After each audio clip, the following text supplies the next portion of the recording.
Iran যুক্তরাষ্ট্র উত্তেজনার মাঝেই নতুন কূটনৈতিক প্রস্তাব। নেতানিয়াহুকে হটাতে বেনেট লাপিদের নতুন জোট টুগেদার। হরমুজ প্রণালী ঘিরে যুক্তরাষ্ট্রকে কড়া বার্তা ইরানের। যুক্তরাষ্ট্রকে রেড লাইন জানালো ইরান, বার্তা পৌঁছালো পাকিস্তানের মাধ্যমে।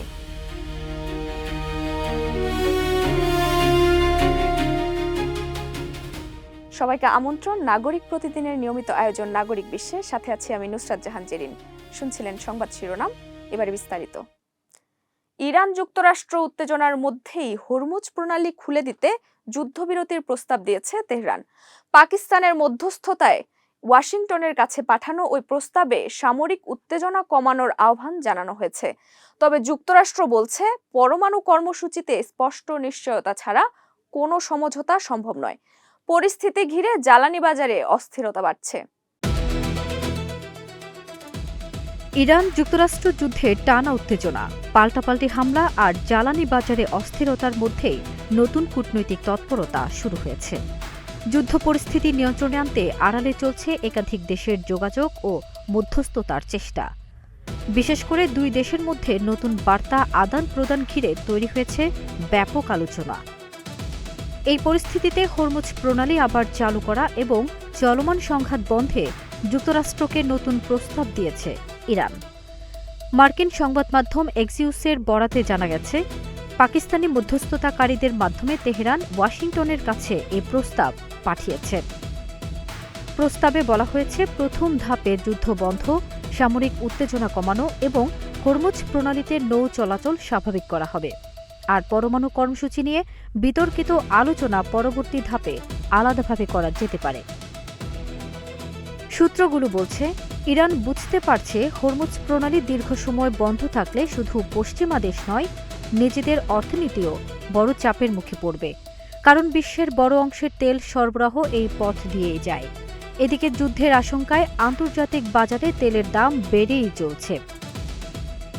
কূটনৈতিক সূত্রের দাবি, পাকিস্তান দুই পক্ষের সঙ্গে যোগাযোগ রেখে সমাধানের চেষ্টা করছে। ইসলামাবাদ চাইছে দ্রুত আলোচনার টেবিলে ফিরুক ওয়াশিংটন ও তেহরান। তবে এখনও যুক্তরাষ্ট্র আনুষ্ঠানিকভাবে এই প্রস্তাব গ্রহণ করেনি। ওয়াশিংটনের অবস্থান, ইরানের পরমাণু কর্মসূচি নিয়ন্ত্রণে স্পষ্ট নিশ্চয়তা ছাড়া বড় কোনো সমঝোতা সম্ভব নয়। ফারজানা নিকিতা, নাগরিক প্রতিদিন। ইসরায়েলের রাজনীতিতে নতুন মোড়। প্রধানমন্ত্রী বেনিয়ামিন নেতানিয়াহুকে হটাতে জোট গড়েছেন নাফতালি বেনেট ও ইয়ার লাপিদ। টুগেদার নামে এই জোট আসন্ন নির্বাচনে একসঙ্গে লড়বে। আদর্শিক পার্থক্য থাকলেও নেতানিয়াহুর বিরোধিতাই তাদের এক করেছে। ইসরায়েলের রাজনীতিতে নতুন মোড়। দীর্ঘদিনের প্রধানমন্ত্রী বেঞ্জামিন নেতানিয়াহুকে ক্ষমতা থেকে সরাতে এবার একসঙ্গে মাঠে নেমেছেন তার দুই প্রধান প্রতিদ্বন্দ্বী নাফতালি বেনেট ও ইয়ার লাপিদ। দেশটির আগামী নির্বাচনের আগে দল একীভূত করে নতুন জোট গঠনের ঘোষণা দিয়েছেন তারা। বেনেটের রাজনৈতিক দল বেনেট 2026 এবং লাপিদের ইয়েশাতিত মিলে নতুন জোটের নাম রাখা হয়েছে টুগেদার। একসঙ্গে যৌথ বিবৃতিতে জানানো হয়, চলতি বছরের শেষ দিকে অনুষ্ঠেয় নির্বাচনে তারা একসঙ্গে লড়বেন। জোটের নেতৃত্বে থাকবেন সাবেক প্রধানমন্ত্রী নাফতালি বেনেট। যৌথ ভাষণে বেনেট বলেন, দেশের স্বার্থে এটি একটি ঐতিহাসিক সিদ্ধান্ত। আর লাপিদ বলেন, রাজনৈতিক মতপার্থক্য থাকলেও বিরোধী শিবিরকে এক করতে এই জোট জরুরি ছিল। দুই নেতার আদর্শিক অবস্থান ভিন্ন। বেনেট কট্টর ডানপন্থী রাজনীতির মুখ, অন্যদিকে লাপিদ মধ্যপন্থী ও ধর্মনিরপেক্ষ ভোটারদের প্রতিনিধি হিসেবে পরিচিত। তবে নেতানিয়াহুর বিরোধিতায় তাদের একই প্ল্যাটফর্মে এনেছে। বেনেট ঘোষণা দিয়েছেন, নির্বাচিত হলে 2023 সালের 7 অক্টোবর হামাস হামলার দিন নিরাপত্তা ব্যর্থতা তদন্তে জাতীয় কমিশন গঠন করবেন। এই হামলার পর থেকেই নেতানিয়াহুর নেতৃত্ব ও নিরাপত্তা নীতির উপর প্রশ্ন বেড়েছে। সাম্প্রতিক জরিপে দেখা যাচ্ছে, নেতানিয়াহুর লিকুদ দল এখনও এগিয়ে থাকলেও এককভাবে সরকার গঠনের অবস্থানে নেই। আর প্রধান চ্যালেঞ্জার হিসেবে উঠে এসেছেন বেনেট। এর আগে 2021 সালেও বেনেট ও লাপিদ একজোট হয়ে নেতানিয়াহুর 12 বছরের শাসনের ইতি টেনেছিলেন। তাই এবারও ইসরায়েলের নির্বাচন ঘিরে বাড়ছে উত্তেজনা। ফারজানা নিকিতা, নাগরিক প্রতিদিন। হরমুজ প্রণালীতে যুক্তরাষ্ট্রের হস্তক্ষেপের কড়া বিরোধিতা করেছে ইরান। হরমুজ প্রণালী ঘিরে উত্তেজনার মধ্যেই জ্যেষ্ঠ সামরিক কর্মকর্তা মোহাম্মদ জাফর আসাদি বলেন, এটি ইরান ও প্রতিবেশীদের অঞ্চল, এখানে ওয়াশিংটনের কোনো ভূমিকা নেই। পাল্টা হুঁশিয়ারি দিয়ে তেহরান জানিয়েছে, আঞ্চলিক সম্পদ রক্ষায় যে কোনো প্রচেষ্টার বিরুদ্ধে প্রতিরোধ গড়ে তোলা হবে। ইরানের এক জ্যেষ্ঠ সামরিক কর্মকর্তা হরমুজ প্রণালীতে যুক্তরাষ্ট্রের হস্তক্ষেপের তীব্র বিরোধিতা করেছেন। বলেছেন, আমরা আমেরিকাকে স্পষ্টভাবে বলছি, এটি ভেনেজুয়েলা নয় যেখানে গিয়ে আপনারা সম্পদ লুট করবেন।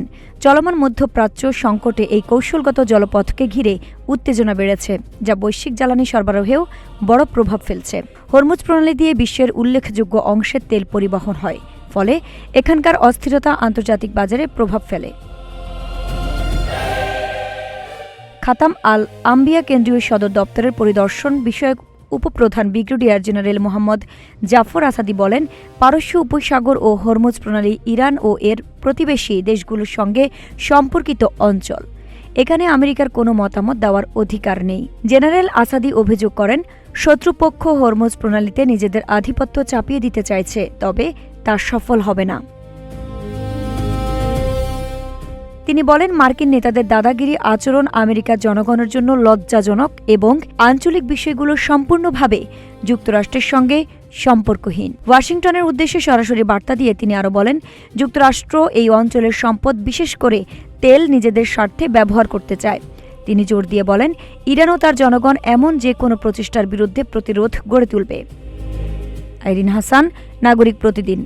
ইরানের পররাষ্ট্রমন্ত্রী আব্বাস আরাগচি ইসলামাবাদ সফরে পাকিস্তানের মাধ্যমে যুক্তরাষ্ট্রের কাছে তেহরানের রেড লাইন বার্তা পাঠিয়েছেন।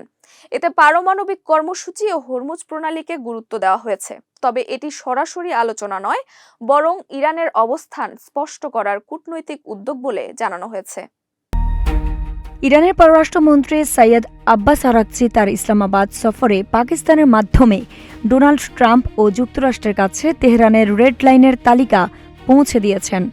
ইরানের আধা সরকারি বার্তা সংস্থা ফার্স নিউজ রোববার এই খবর জানিয়েছে। প্রতিবেদনে বলা হয়েছে, লিখিত বার্তার মাধ্যমে এই রেড লাইন আমেরিকার কাছে পাঠানো হয়েছে। এই রেড লাইনের তালিকায় মূলত দুইটি ইস্যুকে গুরুত্ব দেওয়া হয়েছে। এগুলো হচ্ছে ইরানের পারমাণবিক কর্মসূচি এবং হরমুজ প্রণালী। তবে এই বার্তা বিনিময় কোনো আলোচনার অংশ ছিল না, বরং এটি ছিল অঞ্চলের পরিস্থিতি স্পষ্ট করতে এবং ইরানের অবস্থান সরাসরি জানাতে তেহরানের একটি উদ্যোগ। আরাগচি রোববার দ্বিতীয়বারের মতো ইসলামাবাদ সফর করেছেন। এর আগে শুক্রবারও তিনি পাকিস্তানে গিয়েছিলেন। মাঝে ওমানে একটি সংক্ষিপ্ত যাত্রাবিরতি করেন তিনি। আইরিন হাসান, নাগরিক প্রতিদিন। এই ছিল নাগরিক বিশ্বের আজকের আয়োজন। পরবর্তী আপডেট পেতে নাগরিক প্রতিদিনের ফেসবুক পেজ ও ইউটিউব চ্যানেল ফলো করুন।